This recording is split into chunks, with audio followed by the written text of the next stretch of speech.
கோவை பொன்னூத்தம்மன் கோவில் செல்லும் வழியில் உலா வரும் ஒற்றை காட்டு யானை, பக்தர்கள் கவனமாக செல்ல வனத்துறை அறிவுறுத்தல். கோடை வெயிலின் தாக்கத்தால் கோவை மேற்கு தொடர்ச்சி மலையை ஒட்டியுள்ள சுற்று வட்டார கிராம பகுதிகளில் உணவு தண்ணீர் தேடி வனவிலங்குகள் சுற்றித் திரிவது அதிகரித்துள்ளது. மேலும் வெள்ளையங்கிரி அடிவாரத்தில் உள்ள பூண்டி கோவிலில் பக்தர்களுக்கு வழங்குவதற்காக அன்னதான கூடத்தில் வைத்திருந்த உணவுப் பொருட்கள் மற்றும் அப்பகுதியில் இருந்த கடைகளில் உள்ள உணவுப் பொருட்களை தின்று தொடர்ந்து சேதத்தை ஏற்படுத்தி வந்தது.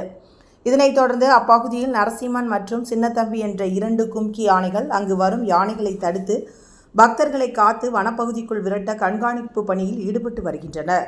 இதனை அடுத்து தற்பொழுது துடியலூர் அடுத்த பன்னிமடை அருகே உள்ள பொன்னூத்தம்மன் கோவிலுக்கு செல்லும் வழியில் தற்பொழுது ஒற்றை காட்டு யானை உலா வந்து துவங்கியுள்ளது. அதனை கண்டு அங்கு சென்ற பக்தர் ஒருவர் தனது செல்போனில் வீடியோ பதிவு செய்துள்ளார். இந்த வீடியோ காட்சிகள் தற்பொழுது சமூக வலைதளங்களில் வைரலாகி வருகிறது. மேலும் பொன்னூத்தம்மன் கோவிலுக்கு செல்லும் பக்தர்கள் கவனத்துடன் சென்று வர வேண்டும் என வனத்துறையினரும் அறிவுரை வழங்கியுள்ளனர்.